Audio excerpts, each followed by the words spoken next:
നമസ്കാരം. സാധാരണ എല്ലാ വാർത്തകളെയും പോലെ മുങ്ങിപ്പോയൊരു വാർത്തയുണ്ട് കേരളത്തിൽ. കഴിഞ്ഞ 2-3 മാസങ്ങൾക്ക് മുൻപ് നടന്ന കണ്ണൂർ ADM നവീൻ ബാബുവിൻ്റെ മരണം. അതിനുശേഷം ഇപ്പോൾ ആ വിഷയം കെട്ടടങ്ങിയിരിക്കുകയാണ്. കുടുംബത്തിൻ്റെ കേസ് CBI അന്വേഷണത്തിന് വിടണമെന്ന കുടുംബത്തിൻ്റെ ആവശ്യം ശക്തമായി തന്നെ സംസ്ഥാന സർക്കാർ ഹൈക്കോടതിയിൽ എതിർത്തു. അതിനുശേഷം അപ്പീൽ നൽകി. ആ അപ്പീലും നിഷ്കരണം എല്ലാവരെയും അത്ഭുതപ്പെടുത്തിക്കൊണ്ട് ഹൈക്കോടതി തള്ളുന്നൊരു നിലപാടാണ് ഉണ്ടായത്. ഇത് ജുഡീഷ്യറിയിൽ പോലും ഒരു എന്താ പറയേണ്ടത്, ഇതിനെക്കുറിച്ച് പറഞ്ഞാൽ ഇപ്പോൾ കോടതി ലക്ഷ്യമാവോ അതോ കേസാവോ ഒന്നും മിണ്ടാൻ പറ്റാത്തൊരു സാഹചര്യത്തിൽ ചൈനയിൽ പോലെ ജീവിക്കുന്നത് പോലെ ഇപ്പോൾ ജീവിക്കുകയാണ് കേരളത്തിൽ. അതായത് ഈ കോടതി എന്ന് പറയുന്നത് ഈ സാധാരണ മനുഷ്യൻ്റെ ഏറ്റവും അവസാനത്തെ ഒരു ആലയമാണ്. കോടതികൾ അല്ലെങ്കിൽ നീതിന്യായ വ്യവസ്ഥ ഭരണഘടന വിഭാവനം ചെയ്തത് തന്നെ എക്സിക്യൂട്ടീവിൽ നിന്ന് ഈ പറഞ്ഞ പോലെ ഭരണ നേതൃത്വത്തിൽ നിന്ന് തെറ്റായ തീരുമാനങ്ങൾ വന്നാൽ ആ തീരുമാനങ്ങൾ വീണ്ടും നിഷ്പക്ഷതയോടുകൂടി കൈകാര്യം ചെയ്യുന്നതിന് വേണ്ടിയിട്ട് ഒരു സംവിധാനം രാജ്യത്തുണ്ടാവണം എന്ന് പറഞ്ഞുകൊണ്ടാണ് ഭരണഘടന നീതിന്യായ വ്യവസ്ഥകളും അതിൻ്റെ ഭാഗമായി കോടതികളും ഭരണഘടനയിൽ വിഭാവനം ചെയ്തത്. ആ കോടതികൾ നമുക്കറിയാം 1980 ഇന്ത്യയിൽ സുപ്രീം കോടതി വന്നു, പിന്നീട് ഹൈക്കോടതി എല്ലാം കൂടെ ചേർന്നിട്ട് 10,000-കണക്കിന് കോടതികൾ ഇന്ത്യയിലെമ്പാടും പ്രവർത്തിക്കും. അപ്പോൾ ആ കോടതികളെ സംബന്ധിച്ച് ഞാൻ നേരത്തെ പറഞ്ഞ പോലെ ഭരണഘടന വിഭാവനം ചെയ്തിരുന്നത് ജനങ്ങൾ നേരിടുന്ന വിഷയങ്ങളിൽ നിഷ്പക്ഷമായി എല്ലാ പൗരന്മാർക്കും നിയമത്തിൻ്റെ മുന്നിൽ തുല്യമായ പരിരക്ഷയുണ്ട് എന്നുള്ളത് കണ്ട് അവർക്കൊരു റിഡ്രസ്സിൽ കൊടുക്കുന്ന ഒരു സംവിധാനം എന്നുള്ള നിലയിലാണ് നിയമവ്യവസ്ഥയെ ഭരണഘടന വിഭാവനം ചെയ്തത്. പക്ഷേ എന്താണ് യഥാർത്ഥത്തിൽ നടക്കുന്നത് എന്നാൽ പ്രായോഗികമായി എന്താണ് യഥാർത്ഥത്തിൽ നടക്കുന്നത് എന്നതിൻ്റെ ഒരു ഏറ്റവും പ്രധാനപ്പെട്ട ഉദാഹരണമാണ് ഈ നവീൻ ബാബുവിൻ്റെ മരണവുമായി ബന്ധപ്പെട്ട് ഇപ്പോൾ കേരളത്തിലെ ഹൈക്കോടതി കേരളത്തിലെ പരമോന്നത നീതിപീഠമായിട്ടുള്ള ഹൈക്കോടതിയിൽ നിന്ന് വന്നിട്ടുള്ള 2 വിധിന്യായങ്ങൾ. നമുക്കറിയാം, എൻ്റെ ഓർമ്മ ശരിയാണെങ്കിൽ ഒക്ടോബർ 14 മറ്റാണ്, ഒക്ടോബർ 15 വെളുപ്പിന് മറ്റാണ് ഈ കണ്ണൂർ ADM ആയിരുന്ന നവീൻ ബാബു മരണപ്പെട്ടതായി നമുക്ക് മനസ്സിലാക്കാൻ കഴിയും. ഒരു തൂങ്ങി മരണം എന്ന് ഞാൻ പറയാത്തത് അതൊരു തൂങ്ങി മരണമാണ് എന്ന് ഞാൻ വിശ്വസിക്കുന്നില്ല എന്നുണ്ടാണ്. അതുകൊണ്ടാണ് ഞാൻ മരണം എന്ന് ഞാൻ പറഞ്ഞത്. അതിനുശേഷം ഇപ്പം 3-4 മാസങ്ങൾ കഴിഞ്ഞിരിക്കുന്നു. ഈ 3-4 മാസങ്ങൾക്കിടയിലുള്ള ഏറ്റവും പ്രധാനപ്പെട്ട 2 സുപ്രധാന സംഭവങ്ങളായിരുന്നു ഈ നവീൻ ബാബുവിൻ്റെ ഭാര്യ മഞ്ജുഷ ഈ വിഷയത്തിൽ CBI അന്വേഷണം ആവശ്യപ്പെട്ടുകൊണ്ട് ഹൈക്കോടതിയിലെ സിംഗിൾ ബെഞ്ചിനും ഹൈക്കോടതിയിലെ ഡിവിഷൻ ബെഞ്ചിനും മുമ്പിൽ പോയ 2 അനുഭവങ്ങൾ. അതിൽ സിംഗിൾ ബെഞ്ചിൽ പോയപ്പോൾ കൗസറുടെ അപ്പകത്ത് എന്ന് പറഞ്ഞ ന്യായാധിപൻ CBI അന്വേഷണത്തിനെതിരായി ഒരു വിധി പ്രഖ്യാപിച്ചു. അതിനുശേഷം അവർ ഡിവിഷൻ ബെഞ്ചിൻ്റെ മുമ്പിൽ പോയി. PB സുരേഷ് കുമാറും ജോബിൻ സെബാസ്റ്റ്യനും അടങ്ങുന്ന ഡിവിഷൻ ബെഞ്ച് ഈ കഴിഞ്ഞ മാർച്ച് 3-ാം തീയതി ആ ഡിവിഷൻ ബെഞ്ചും ഈ അപ്പീല് CBI അന്വേഷണമുള്ള അപ്പീല് തള്ളിയിരിക്കുകയാണ്. അപ്പോൾ നമ്മൾ മനസ്സിലാക്കിയെടുത്തോളം കുടുംബം സുപ്രീം കോടതിയിൽ പോകാൻ വേണ്ടി തയ്യാറെടുത്തുകൊണ്ടിരിക്കും. അപ്പോൾ അവർ അപ്പോൾ അവരുടെ മുമ്പോട്ടുള്ള പോക്ക് വളരെ ദുരിതപൂർണ്ണമാണ്. കാരണം എന്താണെന്ന് വെച്ചാൽ തള്ളിയ 2 വിധികൾ, കൺകറൻ്റ് ആയിട്ടുള്ള 2 വിധികൾ തള്ളിയിരിക്കുകയാണ്. ഇപ്പോൾ സുപ്രീം കോടതി നോക്കുമ്പോഴത്തേക്കും ഡിവിഷൻ ബെഞ്ചും തള്ളി, സിംഗിൾ ബെഞ്ചും തള്ളി, മനസ്സിലായി. എന്നാൽ അവർ സുപ്രീം കോടതിയിലേക്ക് പോകാൻ അവർ തീരുമാനിച്ചിരിക്കുകയാണ്. അവർ അന്തിമമായി നീതി കിട്ടുന്നത് വരെ സമരം ചെയ്യും എന്ന് നവീൻ ബാബുവിൻ്റെ ഭാര്യ പറഞ്ഞിട്ടുണ്ട്. പക്ഷേ ഇതിനകത്തുള്ളൊരു പ്രശ്നം, ഈ നീതിന്യായ വ്യവസ്ഥയെ നമ്മൾ വിമർശിക്കുമ്പോൾ ഉള്ള ഒരു ആശങ്ക സുമേഷ് തന്നെ ഇവിടെ പങ്കുവച്ചു. കാരണം കോടതി ലക്ഷ്യം എന്ന് പറയുന്നൊരു വാള് തലയ്ക്ക് മുകളിൽ കിടക്കുകയാണ്. ആ വാൾ എങ്ങനെ വേണമെങ്കിലും ഈ ന്യായാധിപന്മാർക്കെടുത്ത് ചുഴറ്റാനുള്ള സാഹചര്യമുള്ളൊരു നിയമമാണ് 1971 കോടതി ലക്ഷ്യ നിയമം. കോടതി ലക്ഷ്യ നിയമം തന്നെ റദ്ദാക്കണം എന്നുള്ള നിലയിലുള്ള ചർച്ചകൾ വലിയ തോതിൽ വരുന്നുണ്ട്. അപ്പം ഇത്തരം വിഷയങ്ങളിൽ നമ്മൾ വിമർശനം ഉന്നയിക്കുമ്പോൾ ആ വിമർശനം വിധിന്യായങ്ങൾക്കെതിരാണെങ്കിൽ അത് അനുവദനീയമാണ് എന്നാണ് ഭരണഘടന അത് അനുവദിച്ചിട്ടുണ്ടെന്നാണ്. നമുക്കൊരു വിധിയെ എതിർക്കാം. പക്ഷേ ആ വിധി എഴുതിയ ന്യായാധിപന്മാരെയോ അല്ലെങ്കിൽ അവർക്കുള്ള പേഴ്സണൽ മോട്ടീവിനെയോ അവർക്ക് എന്തെങ്കിലും സ്വാർത്ഥ താല്പര്യം എന്നൊക്കെ പറഞ്ഞ് പറയാൻ പാടില്ല. ഇതാണ് ഇതിനകത്തെ ഒരു ഡെഫിനിഷൻ. വിധിന്യായങ്ങളെ നമുക്ക് എതിർക്കാം.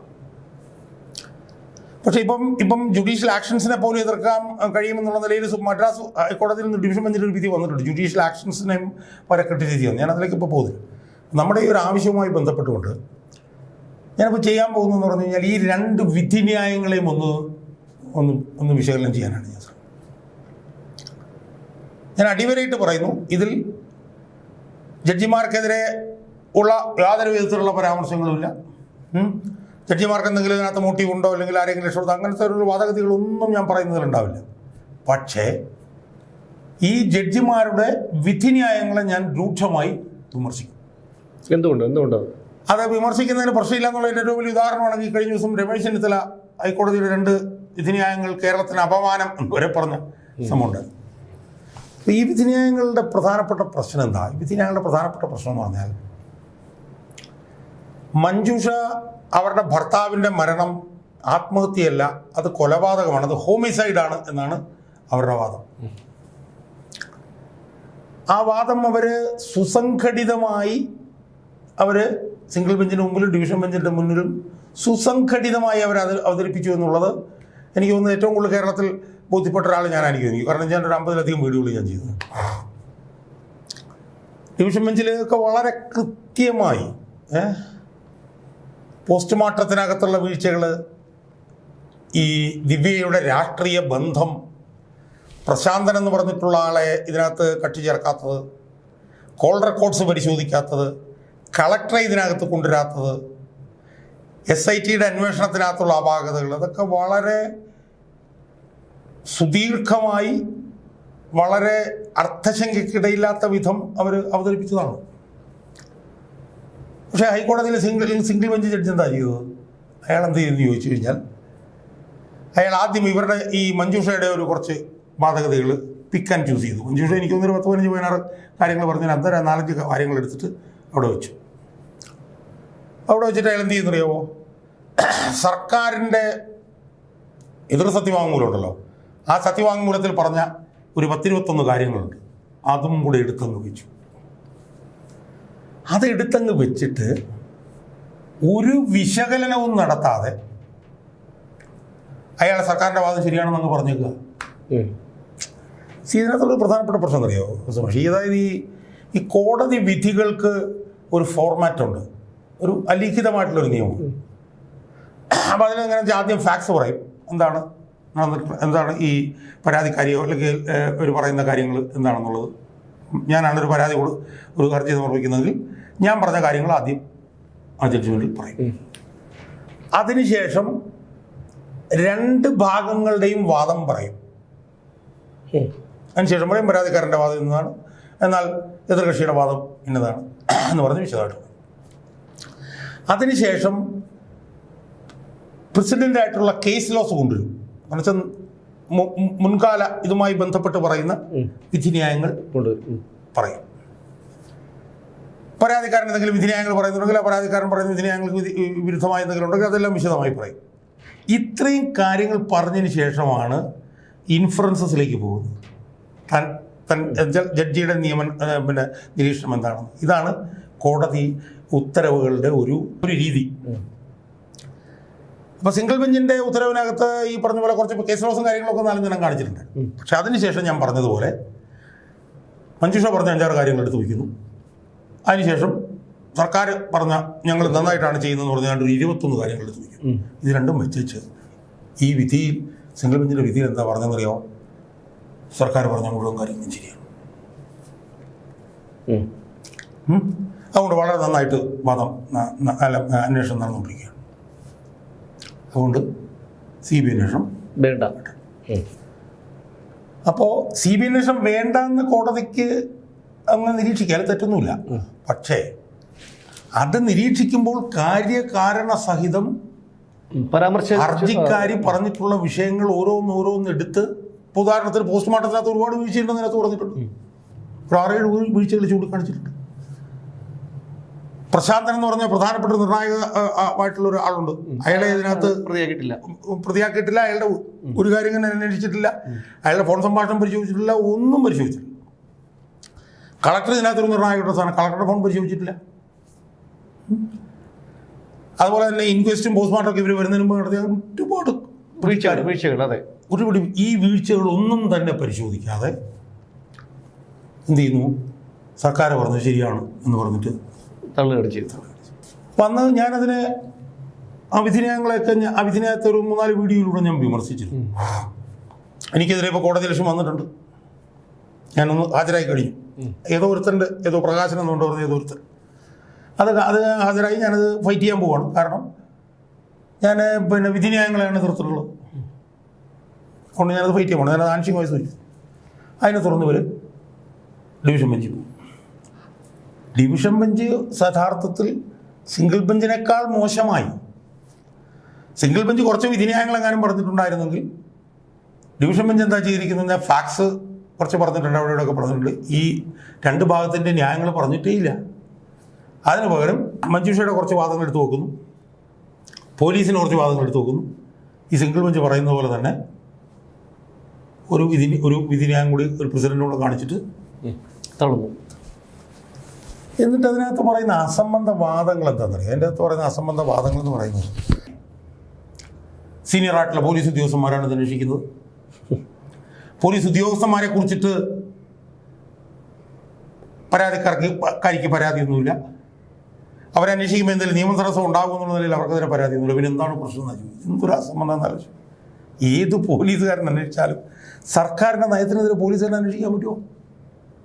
അടുത്ത കാലത്ത് നടന്ന എല്ലാ കേസുകളിലും സർക്കാരിൻ്റെ ചട്ടവുമായിട്ടുള്ള എനിക്ക് മനസ്സിലാവാത്തത് എന്തുകൊണ്ടാണ് ഈ CBI അന്വേഷണത്തെ സർക്കാർ ഇത്രയേറെ ഭയപ്പെടുന്നതെന്നും എതിർക്കുന്നതെന്നുമാണ്. കാരണം സർക്കാർ ഏതൊക്കെ അല്ലെങ്കിൽ CPM ഏതൊക്കെ CBI അന്വേഷണത്തെ എതിർത്തിട്ടുണ്ടോ അവിടെയൊക്കെ പ്രതികളായി പിന്നീട് CBI അന്വേഷണത്തിന് ശേഷം CPMമാർ വരുന്നൊരു പിന്നെ അല്ല സുമേഷ്, എൻ്റെ അതിനകത്ത് പ്രശ്നം സർക്കാർ എന്തുകൊണ്ട് എതിർക്കുന്നു എന്നുള്ളതല്ല. സർക്കാർ എതിർക്കുന്നതിന് കാരണങ്ങളുണ്ട്, വളരെ വ്യക്തമാണ്.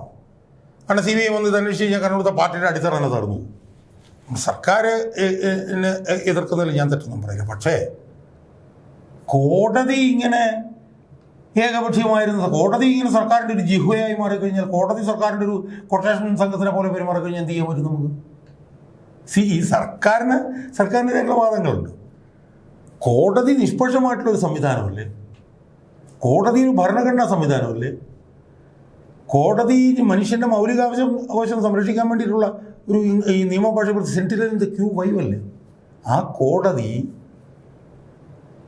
ഒരു പരാതിക്കാരിയുടെ ഒരു വാദവും കേൾക്കാതെ അത് ഏകപക്ഷീയമായി ഇങ്ങനെ തള്ളാൻ പോയാൽ പിന്നെ പരാതിക്കാരി പിന്നെ അവർക്കെന്താണ് പിന്നൊരു വേ ഔട്ട്? അവരെവിടെ പോകും? അത് മാത്രമല്ല, ഈ വിധി എന്തായാലും കോടതി CBI അന്വേഷണത്തിന് ഉള്ള അപ്പീൽ അനുവദിക്കും എന്ന് പ്രതീക്ഷിച്ചിരുന്ന ഒരു കേരളത്തിലെ ജനങ്ങളെ പോലും ഞെട്ടിച്ചു കളഞ്ഞു എന്നുള്ളതാണ് ഈ ഒരു വിധിന്യായം. അത് ആ ഞെട്ടൽ വളരെ വലുതാണ്. അതുകൊണ്ട് അതോടെ നിൽക്കണം. ഞാൻ പറയുന്നത് ഹർജിക്കാരി കുറേ കാര്യങ്ങൾ കോടതിന് മുന്നിൽ വെച്ചു, സർക്കാർ കുറേ കാര്യങ്ങൾ കോടതിന് മുന്നിൽ വെച്ചു. ഇത് രണ്ടും നിഷ്പക്ഷമായി പരിശോധിച്ച് അതിന്മേൽ നിഷ്പക്ഷമായൊരു തീരുമാനം എടുക്കുക എന്നുള്ളതല്ലേ കോടതിയുടെ ഉത്തരവാദിത്വം. കോടതി പോലീസുകാർക്ക് എന്താണ് പ്രശ്നം? പോലീസുകാർ അങ്ങനെ അല്ലെങ്കിൽ എന്തൊരു അസംബന്ധമാണ്. അവിടുത്തെ രാഷ്ട്രീയ പാർട്ടി, ആ പാർട്ടിക്ക് ഇതിനകത്ത് താല്പര്യമില്ല എന്നുള്ളതല്ലേ പ്രധാനം. എന്നിരിക്കെ missing the wood for the trees എന്ന് പറഞ്ഞ പോലെ കാട് കാണാതെ മരം കാണുകയാണ് കോടതി ചെയ്യുന്നത്. കോടതിക്ക് സാധാരണ മനുഷ്യൻ്റെ ഒരു ദുഃഖവും ദുരിതവും ഒന്നും എന്തുകൊണ്ട് കാണാൻ പറ്റുന്നില്ല എന്നുള്ളതാണ് ചോദ്യം.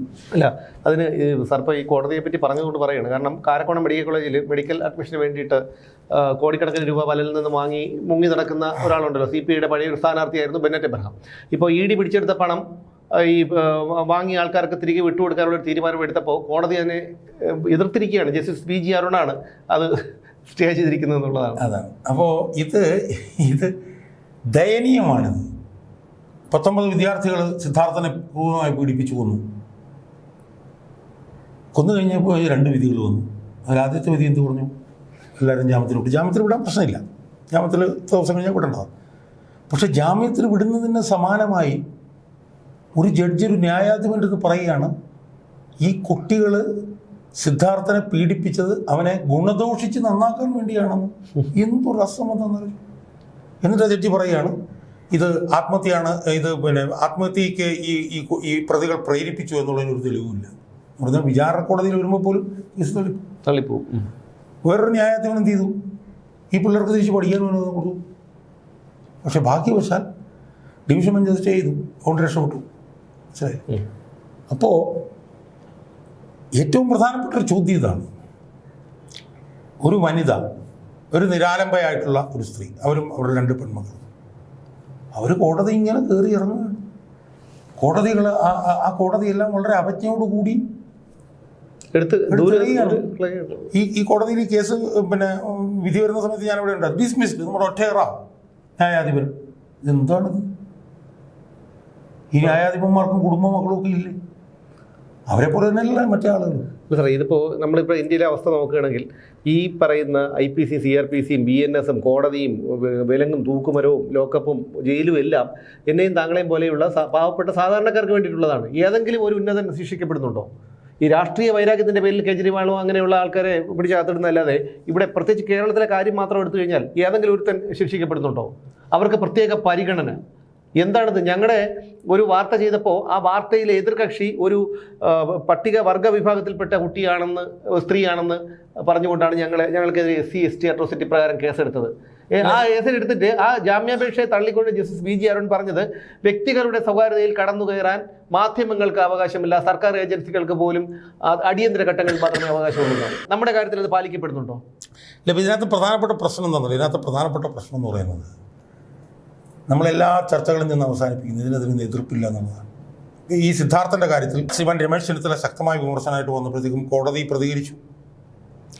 സിദ്ധാർത്ഥൻ്റെ വിഷയത്തിൽ പ്രത്യേക ബെഞ്ച് രൂപീകരിച്ചു ചീഫ് ജസ്റ്റിസിന് കഴിഞ്ഞ ആഴ്ച. അപ്പോൾ ഇച്ഛാശക്തിയോടുകൂടി ഇത്തരം തെറ്റായ കാര്യങ്ങളെ എതിർക്കാൻ തയ്യാറായി രാഷ്ട്രീയ നേതൃത്വവും രാഷ്ട്രീയ നേതാക്കളും ഒക്കെ വന്നാൽ മാത്രമേ ഇതിനൊരു പരിഹാരം ഉണ്ടാവൂ.